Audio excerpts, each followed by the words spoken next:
Le premier loto des pompiers de Sainte-Marie-de-Ré s'est déroulé le 11 novembre à la salle des Paradis dans une ambiance des plus conviviales. L'amicale des pompiers de la dite commune a organisé cet événement et le public était venu nombreux pour tenter de rafler le gros lot, mais aussi pour passer un excellent moment en famille et entre amis.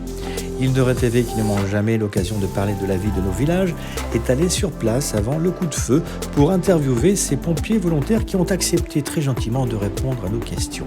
Le premier d'entre eux se nomme David Delouis, le nouveau chef du centre des pompiers de Sainte-Marie-de-Ré, qui nous présente ce futur lieu refait à neuf par le département de la Charente-Maritime. Donc le centre de secours est refait à neuf aujourd'hui, il a été démoli l'ancien. Parce qu'on n'avait plus assez de place, l'effectif augmente, en plus on a du personnel féminin de plus en plus qui arrive aujourd'hui. Donc on a besoin vraiment d'une remise en forme de la caserne. Donc la caserne, elle est financée par le département de la Charente-Maritime, en association avec le service départemental d'incendie et de secours de Charente-Maritime. Et c'est un gros changement pour nous. On est en augmentation depuis 2-3 ans déjà, on fait environ entre 520 et 530 interventions, ça va être le chiffre à peu près cette année. Ce qui représente, on va dire, à peu près un tiers des interventions de l'île de Ré, à peine un tiers. Saint-Martin fait à peu près 1000 et Ars, ils en font environ 700. C'est les 3 gros centres de secours. Après, on a 3 autres plus petits qui sont la flotte, le bois et les portes qui sont rattachés chacun à un centre de secours. Il y a une équipe de professionnels à Saint-Martin et les autres casernes de l'île sont équipées que de volontaires. Alors aujourd'hui, on passe par une candidature soit par le biais du site internet du SDIS, soit en venant voir le chef de centre ou en parlant avec d'autres pompiers. Ensuite, ils passent une journée de présélection à Saint-Jean-d'Angély. Ensuite, une visite médicale et après, ils passent la journée numéro 2 où ils sont intégrés. Et on a des problèmes de recrutement, en fait, les gens ne s'en rendent pas compte, mais on a le problème de logement dans l'île de Ré, on a le problème, les gens veulent s'installer, acheter, c'est plus possible dans l'île de Ré. On arrive encore à se débrouiller avec les mairies, Habitat 17 et les autres structures où de temps en temps on arrive encore à trouver des logements, mais c'est de plus en plus compliqué. Et puis la vie a changé, les gens sont moins impliqués qu'avant, et les choses changent. Alors dans la caserne, on va avoir 3 chambres avec 6 lits, alors qui sont faits principalement pour les plans tempêtes, si on doit être en garde la nuit ou autre, pour pouvoir loger les 6 pompiers de garde. Les autres viendront sur appel de bip s'il y a besoin, et après elles servent aussi l'été, ces chambres, pour loger nos 3 saisonniers. Les reportages d'Île de Ré TV.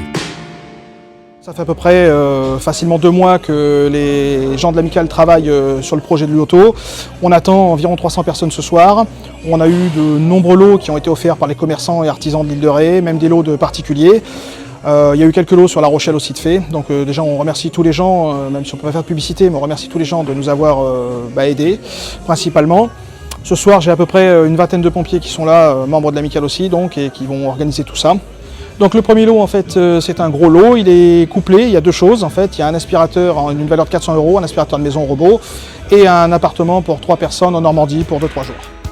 Quant à Michael Locrasto, il est le président de l'amicale des pompiers de Sainte-Marie-de-Ré et organisateur de ce premier loto qui aura réuni plus de 300 personnes. C'est beaucoup de travail pour la récupération de tous les lots, ce qui est vraiment la plus... Le démarchage. Oui, le démarchage, c'est la plus grosse mission qu'on ait pour vraiment organiser ce loto. L'avantage qu'on a eu, c'est que tout le monde s'y est mis. On a eu beaucoup d'investissements de tous les amicalistes. Ce projet n'était pas réalisable si tout le monde ne s'investissait pas un maximum dedans. Ça nous permet aussi de voir tous les habitants de notre secteur et d'ailleurs autrement que sur intervention et pouvoir partager avec eux et pouvoir même voir si pour les recrutements, voir s'il y a des jeunes qui sont intéressés, détailler notre travail et promouvoir notre métier. On va avoir ce nouveau centre de secours là, qui va être fini vers le premier semestre de l'année prochaine et on l'espère aussi qui motivera aussi d'autres nouvelles recrues pour rentrer parmi nous. Vous l'aurez compris, ce nouveau centre des pompiers de Sainte-Marie-de-Ré qui ouvrira début 2023 sera donc plus grand et plus adapté aux besoins de nos amis pompiers qui compteront de plus en plus de femmes volontaires, telle Sarah, en formation d'éducatrice spécialisée. Pour elle, son engagement est une histoire de famille. J'ai mon papa qui était dans l'armée et du coup j'ai mon cousin aussi qui fait partie donc de la caserne à Sainte-Marie. Donc voilà, je pense que c'est pour raison familiale. Alors du coup notre travail c'est exactement le même que les hommes. Ça va être des gardes, de l'astreinte, des gardes postés donc en caserne, Ça peut être des manœuvres, ça peut être des réunions. Là, comme l'événement qu'on fait, on a une partie qui est aussi autour de l'amicale. Voilà, on fait exactement pareil que les professionnels, exactement pareil que les hommes. Et pour résumer donc, N'importe qui peut venir poser candidature, ensuite passeront les tests de présélection, les visites médicales et tout le monde est le bienvenu en fait. On n'a pas de limite, on ne demande pas des grands sportifs, c'est pas ce qui est demandé du tout en fait. Ce qu'on demande c'est à des gens qui ont de la résistance, qui peuvent tenir sur de la longueur, mais c'est ouvert honnêtement à tout le monde. Après on fait le choix sur les tests sportifs et puis les visites médicales.